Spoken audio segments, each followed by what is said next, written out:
environmental science at the Yale School of Forestry and Environmental Studies. She is currently a researcher with the Green Markets Lab at Yale School of Forestry and Environmental Studies. Her research focuses on the intersection of climate, energy, and development. She traces how these issues have been increasingly approached through market-based mechanisms, such as carbon finance, and how actors access the market and the wealth it generates based on her fieldwork in Kenya and Uganda.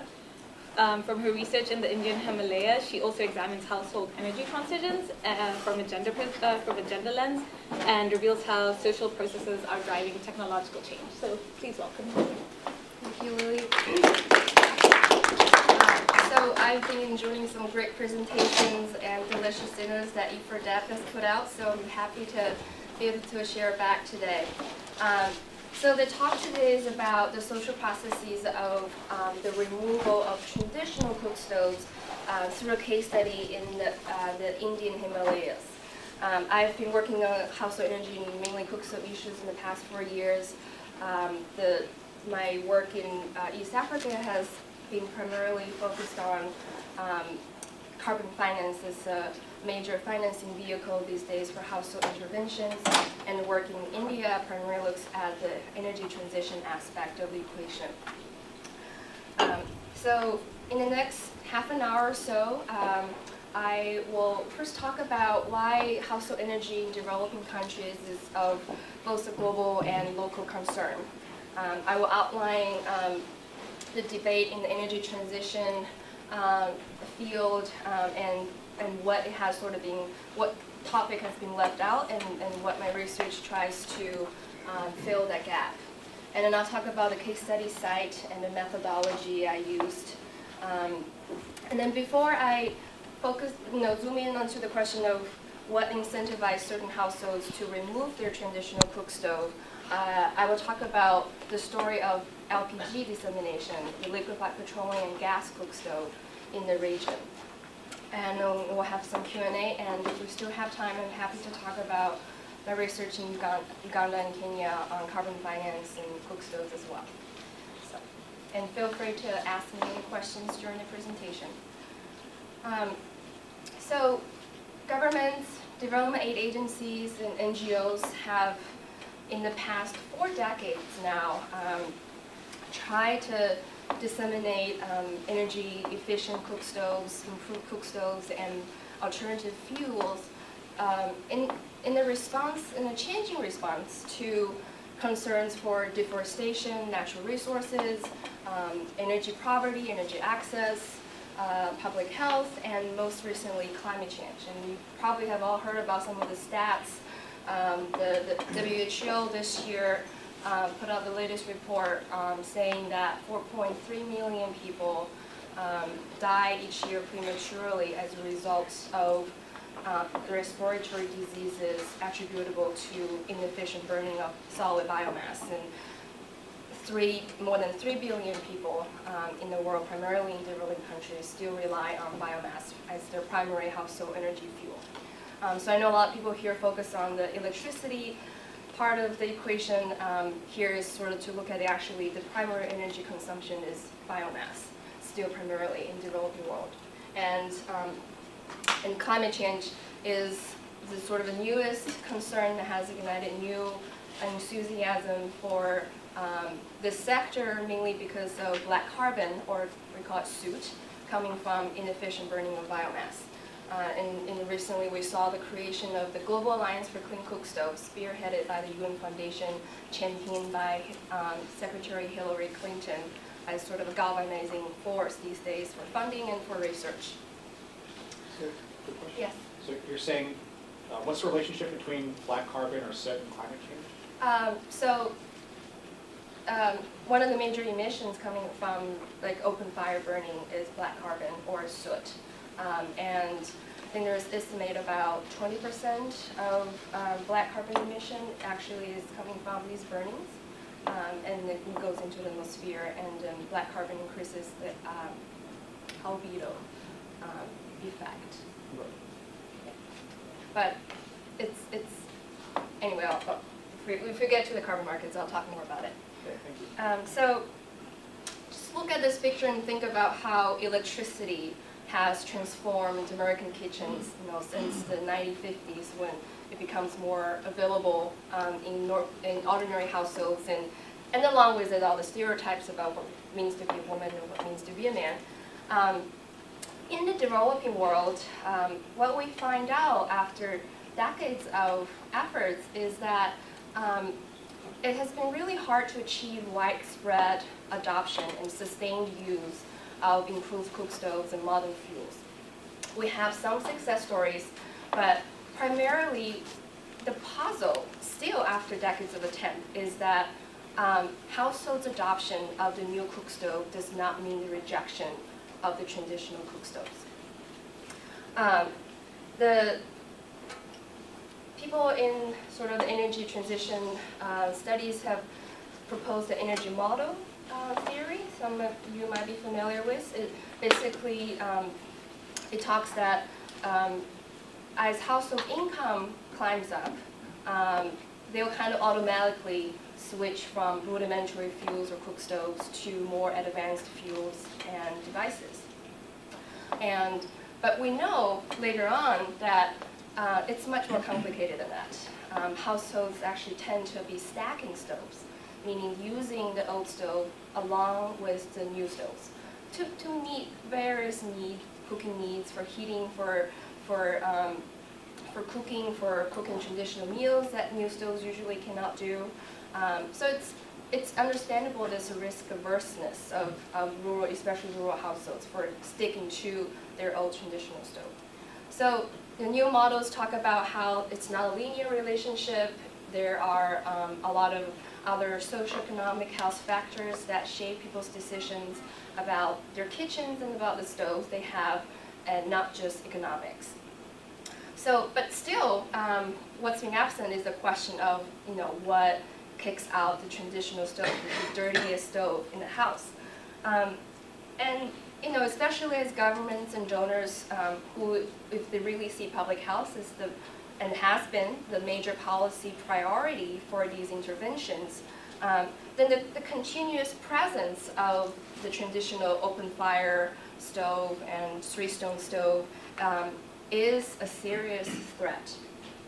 So this upcoming paper shows that if you just use the traditional stove for 1 hour in 1 week, the PM emission still exceeds WHO interim target, or there are more stringent guidelines.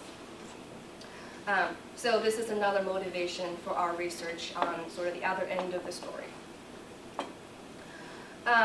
So the case study took place in the state of Himachal Pradesh, in the sort of northwestern part of India and in the western edge of the Himalayas. So at the lower foothills of the Himalayas, so it's just about between 1,300 and 2,000 meters of altitude, and you can see this really rugged landscape, and people actually live quite far away, usually from the main road. They travel up and down to go to town, and this has a lot of implications for delivery of energy services in this region. So through my professor at Yale, I established a connection with a local women's empowerment NGO located in Kulu town, whose activities have included dissemination of energy efficient cook stoves, or LPG stove, liquefied petroleum and gas stove, among the women members that they have, and also creation of income generating activities through sales of non-timber forest products. So while I was in the field, I actually participated in the household surveys commissioned by the Global Alliance for Clean Cook Stoves that Jagriti carried out. And I did about 40 of the household surveys, and in addition I did another 25 semi-structured individual and group interviews, including with households, with gas agency managers, and with local stove manufacturers and vendors. So I and then I also help the NGOs to actually revise the survey questions and sort work in their office as an intern, and so various ways to do participant observation as well, to really immerse in the field. So I intend to use, I've been using the 200 house survey, the quantitative data it has generated to really see the trends and then to seek significant predictors of what determines shula retention or removal. But more importantly, there's a lot of rich qualitative evidence, and then I also engage in social theories that really help me explain the deeper motivations and drivers behind these changes and trends. So here in the photo, I was chopping onions, and in preparation for making the stir fry, in exchange for the hospitality this household extended to me for hosting me for the night. And actually here you can see this is a traditional cook stove called chula, made of mud primarily. They're cooking the sourdough bread on it, and you can see it's very smoky back there. And here is actually an LPG stove. You'll see a better picture later. This one in the center is like a depression, it's a hole. This is where they used to use it as open fire pit for space heating. But they've no longer used it because of another improved biomass stove. Interestingly, this photo is also a good place to talk about caste in Hindu societies. It's a really complicated topic, and I have this 1-minute version here for you. It is a deeply rooted social system or social religious system that encompasses a range of rules governing relationships and interactions between different social groups. And for example, here I was literally breaking the rule by eating with the lower caste family. The NGO director almost killed me for doing that, but there was no restaurants around, and there was miscommunication about whether I could do it or not. And the idea is that by eating with the lower caste, I become polluted, and therefore I cannot actually go to interact with another higher caste family, and to bring the pollution over, literally. So I ended up actually not being able to do a lot of research in that village around the area. But I'll talk more about the significance of these rules governing different caste activities and how it actually shapes the kitchen layout. So yeah, let me just quickly show you more of the other common types of cook stoves. This is another chula stove, and people love it because this is they call it buturu. It's a sourdough bread that they cook, and they usually at the end of it they put it next to the fire as a way to actually bake it as in the oven. And then they only would use the traditional stove or another biomass stove to cook it, and they won't be able to cook it on LPG.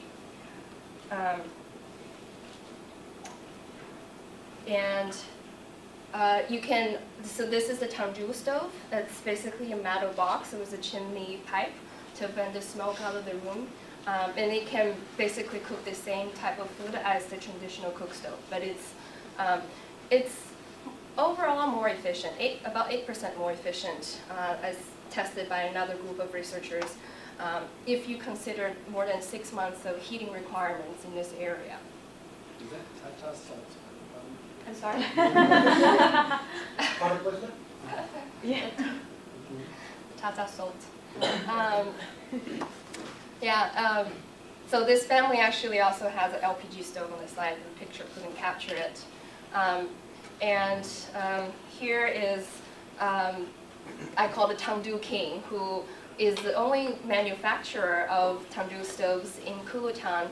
And not only does he supply the local region, he also produces other sizes and other models for neighboring states, actually. And he said he came here about 15 years ago and started his business, and is still the only person to do it.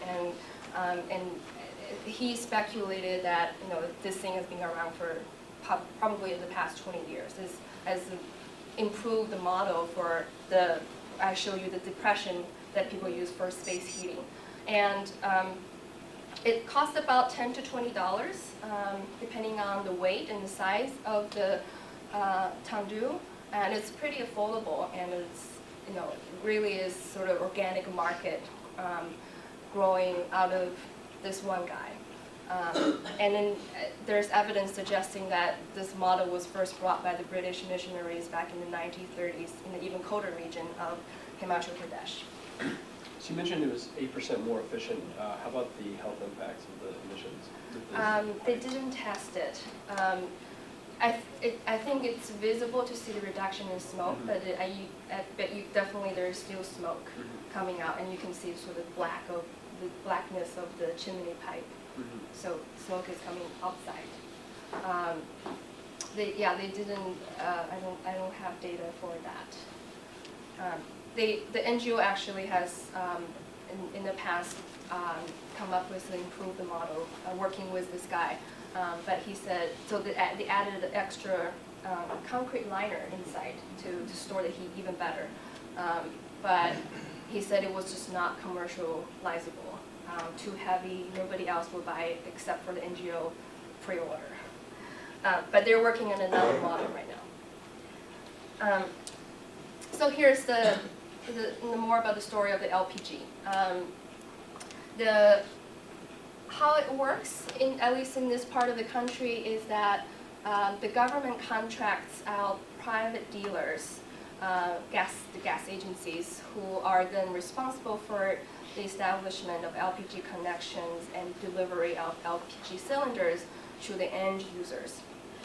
So there's a little incentive for the gas agencies to deliver to rural, especially hilly areas where the demand is low and the overhead cost is high.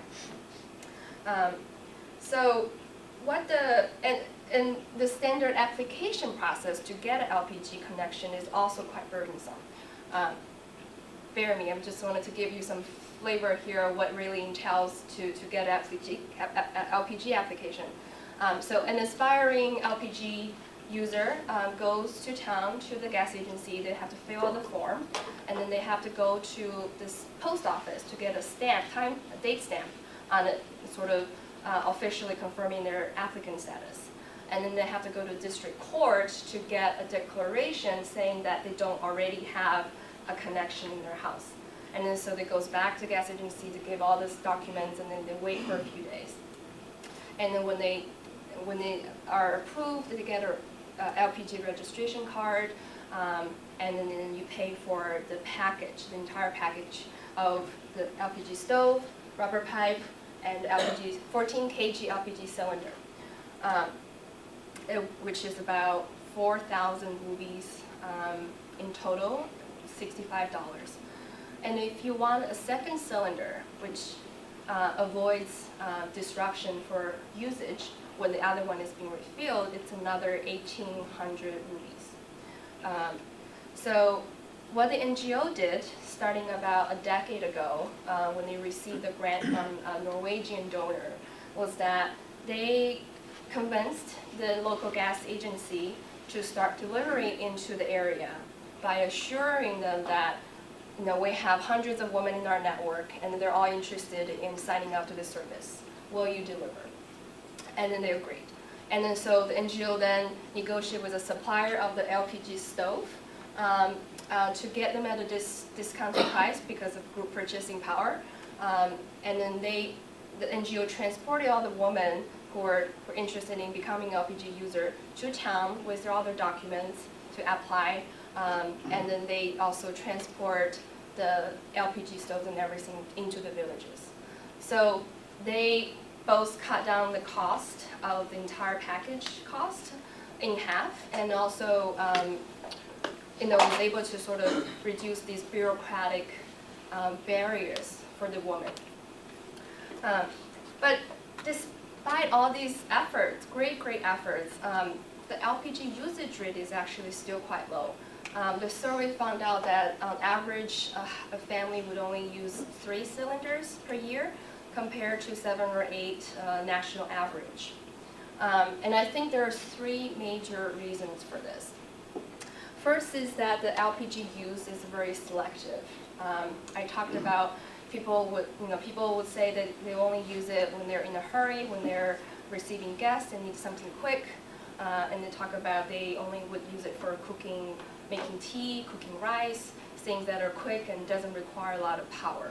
And they also don't like the taste of their roti bread cooked on the LPG. Because they say this gives just a bad taste and it makes their stomach gaseous. But here, this woman is reheating this roti bread on the LPG because her grandson just came home and really hungry and wanted something quick. So there are adaptations going on, and in urban areas, people have no choice but to make the roti on LPG in urban families. So, and the second reason is that refilling gas is quite difficult. You basically have to carry your LPG cylinder up and down the hill for up to 30 minutes, and then you go to the main road, you find a shop on the main road who are willing to take in the LPG. So there are several shops along the road that will do this for people. You sort of deposit your LPG cylinder there, and they will refill it for you, and you pay them extra 20 rupees for the handling fee. But sometimes the truck never comes on the scheduled delivery date, or they miss the date, or there are all kinds of accidents that people talk about with the shop owners, and therefore they fail to continue doing this, and they ended up not having gas for several months. And each refill would cost 450 rupees, which is about $10. So it's a significant cost compared to the alternative that is free firewood, but you do spend many hours collecting it. So in different calculations for different people who have more time or less time. So they often talk about, oh, I save gas, I use it slowly as a way, I think, is economic rationing. So very interesting story, very sort of convoluted story to actually get LPG, and then the full enjoyment is not guaranteed upon access. This is something that I've been trying to argue. So let's now look at the bigger picture. Yes? So if these households aren't using LPG that much, what is it that makes them so interested in going out of their way to get LPG? Is it like a status symbol to have it, or is there some feature functionality that really makes a difference if they really Yeah, I mean, have it? people do, I should say this, people do love it, right? It's really quick cooking. They don't have to spend half an hour preparing the fire. People love it for being really clean, for not dirtying their utensils. But there's other aspects of it that make them not use it as much as I think the donors or whatever would have anticipated. Yeah, it's absolutely a revolutionary technology compared to the traditional firewood stove, but you do need a lot more resources to continue using it. So there's the data from the 200 household survey, which looked at 150 LPG users and 50 non-LPG users to sort of study the impact of LPG on the households. And intentionally or unintentionally, out of the 200, there are 88 people who are of the OC, the higher caste, or OC is the government term for the higher caste, and SC, scheduled caste, is a government term for formerly the untouchables, essentially. So there's generally more SCs. And then, so this is a graph that has the numbers of variations of cook stove combinations broken down by caste and by LPG ownership. So just to look at, I don't know if you can see this, I'm sorry it's a little bit blurry, but I just chula and kerosene stove, chula tandu kerosene stove. So these, just look at people who don't have LPG. you can see that they're primarily of the lower castes. And secondly, the majority of them actually only have Tangdu in their households, followed by Chula only, and Chula plus Tangdu. And here with people who have LPG, 150 of them, first of all, none of them can have LPG alone. It's always a combination of LPG and something else. And secondly, the Tangdu and LPG is the most popular combination or stove stacking variation. And also, if you just look at these four, I did a math. So twice as many higher caste households have chula in their stove mix than the lower caste. So I did a binary logistic regression given all the other data available in the household survey related to household assets, members of number of family members, and other information. Most of them the binary information. So this means that the presence of chula is positively associated with caste and negatively associated with LPG ownership. The Tangdu data actually could not fit into this model because there's little variation, because 90% of the household, all of them already have Tangdu. So it cannot fit. But we know Tangdu can be used alone and LPG cannot. So together I would argue that if you're a higher caste and if you already have LPG and Tangdu, you're very likely not to have chula. So this is what sort of the stats say. And then I talked about the various pros and cons of LPG, of chula and Tangdu, and we know Tangdu in a way is substitutable for chula stove. But what does caste have to do with this? And that is really sort of a central question now, also because of all the struggles I've had in doing field work involving caste rules. Yes? I was just wondering, are there other options other than the LPG stove? I was just sort of like wondering why there was this big push for the LPG stove and instead of like some other clean burning stove? I mean, the government gives us subsidies for LPG nationwide.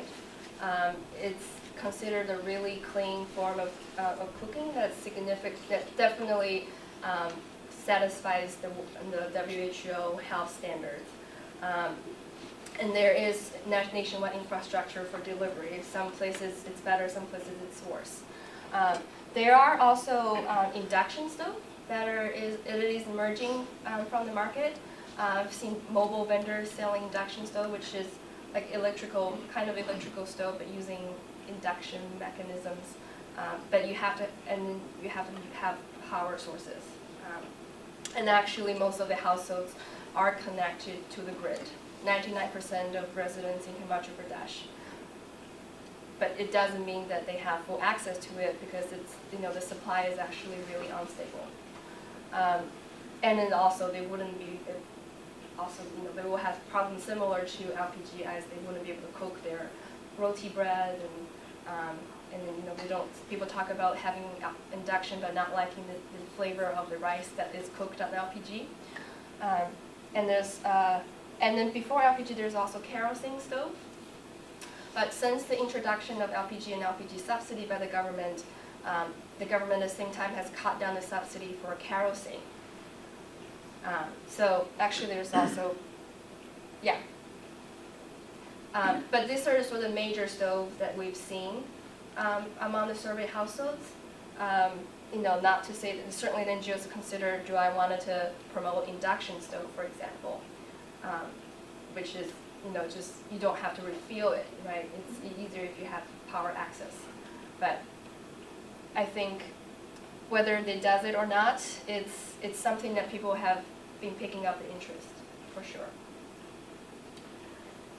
Okay, so in a nutshell, I think the story of LPG dissemination sort of followed a similar storyline where the better off, the higher caste people are the early adopters of LPG cook stove, as some of the diffusion studies have suggested. Just one second. And I say that because during the initial dissemination of the LPG stove, the field agents that the local NGO hired to disseminate this information were primarily of higher caste because they couldn't really retain their lower caste field agents, because as a lower caste person you cannot actually go into a higher caste house, and so there are all kinds of inconveniences that have led to the higher caste field agents first going back only to their higher caste community, spreading about this information and ignoring the rest. And as the NGO found out, they have to sort of mandate these field agents to go to the lower caste to also tell people about this information.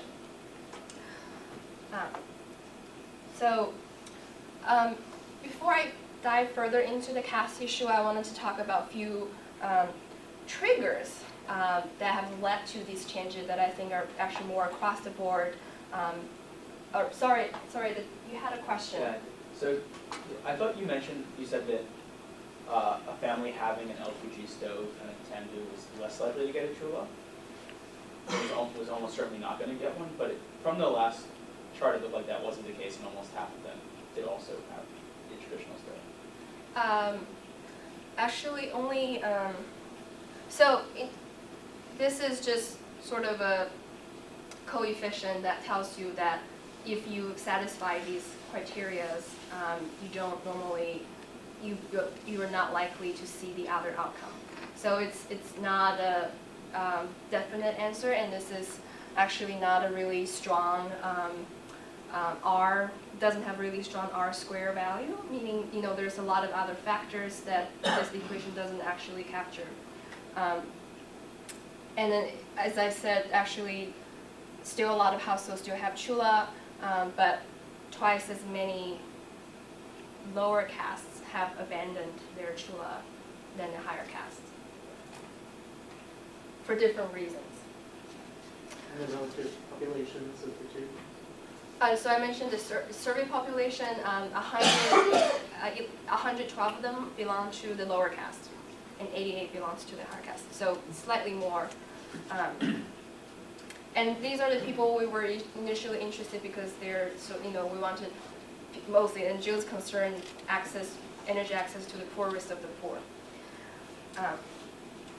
So let me talk about triggers for change. And then when you ask people, what stove did you have before and why did you remove the stoves? And you often hear people talk about they removed it when they separate from their extended families, meaning that they have to build new houses or have to build attached residence to their main compound, and they're very limited by space, and therefore they have to make a choice about the stoves they want to have in their new home. And that is often when or also when they renovate their kitchen, that's often when they decide not to have the chula anymore. And it also means the younger couples tend to not have chula in their households. And the older generation kind of matters here because they really have a strong affiliation to the taste. They associate with the traditional stove, the firewood taste of it. And so even if you have young cooks in the household, they still have to satisfy the preferences of the elders. So that's why they would still have chula stove. Even when you visit these really fancy, higher caste, like modern buildings, they would still have their chula. And like this woman, Sunita, her family moved out from their extended family about 2 years ago. They had this little new house they built on their tiny little land, and they actually used to have their kitchen in the attic. Interesting because both attic and the kitchen are considered holy space where gods live, and so it's even more auspicious when you combine the two. And then she said already back then she didn't have a chula stove because she was afraid that it would cause fire to her new house. And then last year when they added this new kitchen, it wasn't even under consideration for sure. And then she said, I don't want this chula to spoil my decoration of my new kitchen. And then you hear a lot of these narratives about, oh, I don't want a chula to blanket my kitchen, spoil my decoration. The wood here in this region is very wet, and rooms get blanketed, and so are our clothes and ourselves. And the second line of narratives that I often hear is about this sort of chula being anti-modern. They talk about, quote, chula belong to the past generation, and another quote, the chula is an old people thing, an old people process. And I wrote that thing a long time ago.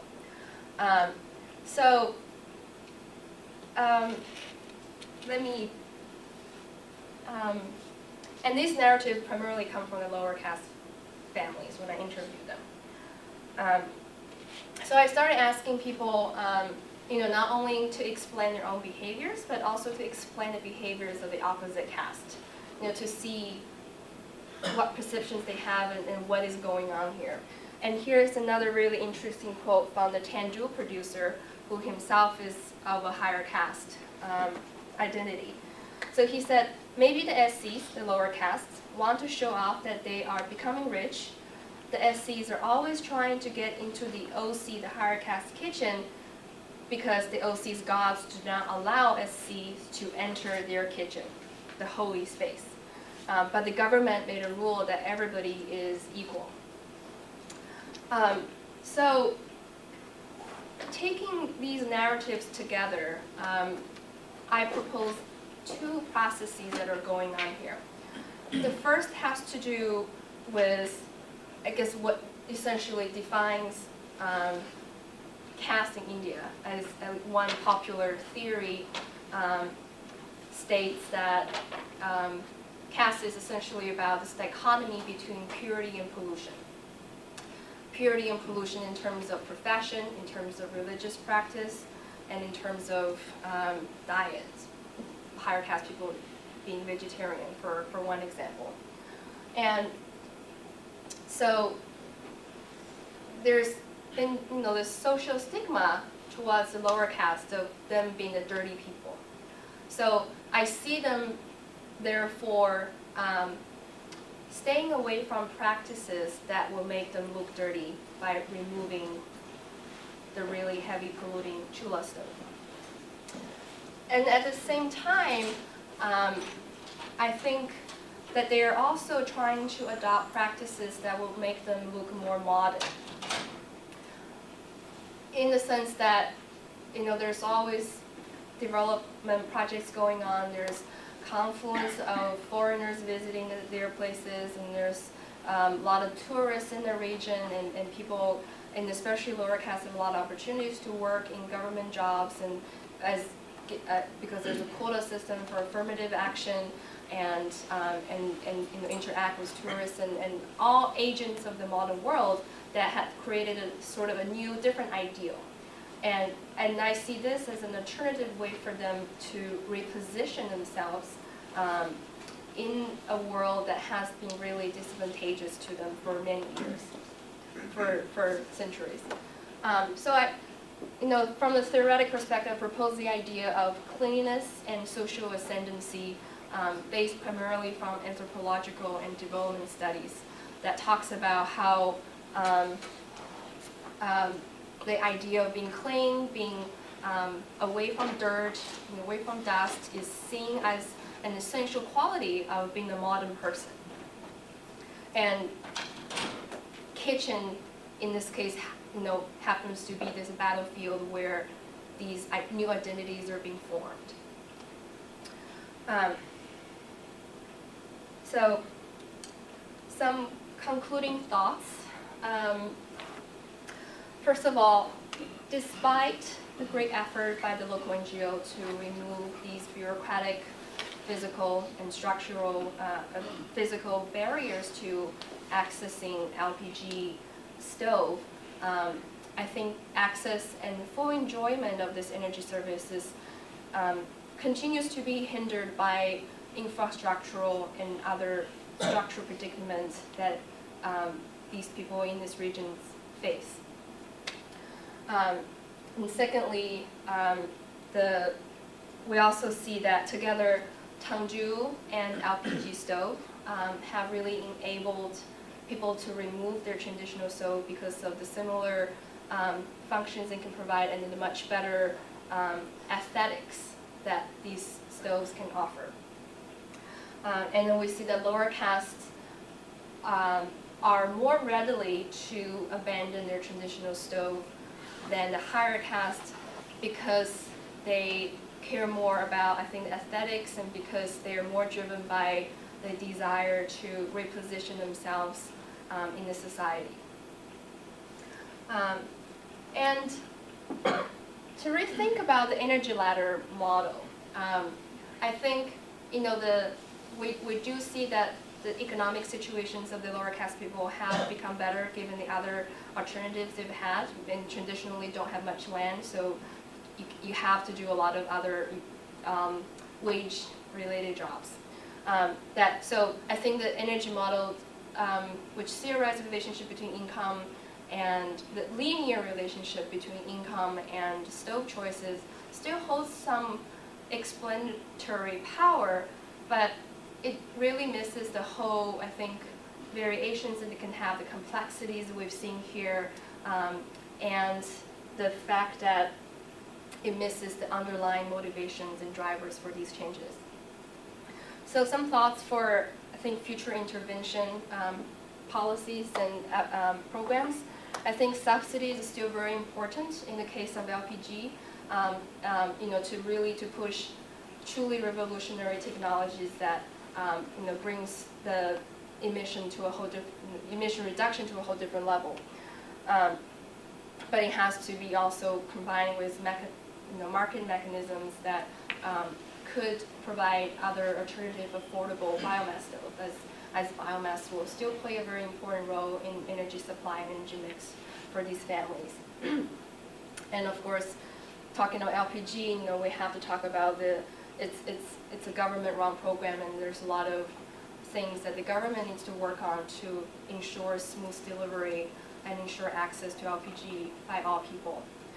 And there are also a lot of just simple improvements on ventilation system that I think NGOs could consider. For example, here in this household, it's a higher caste household, the husband of this woman basically sort of modified the chula to add this chimney to vent out the smoke. There's still smoke, and there's just some metal, like a piece of metal they put on top of the fire to create a more enclosed space, but it also dissipates heat.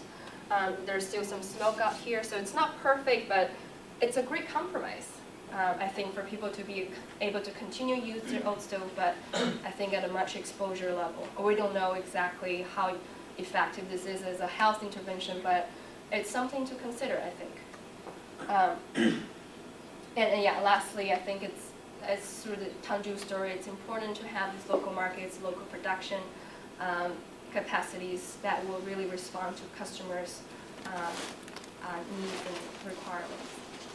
So, to truly revolutionize the kitchen, I argue that one really needs to think about these bigger socioeconomic, religious, and ecological trends that are going on around the society, and it requires, I think, a combination, a bundle of interventions with technologies, with the right kind of subsidies and the right kind of financial incentives.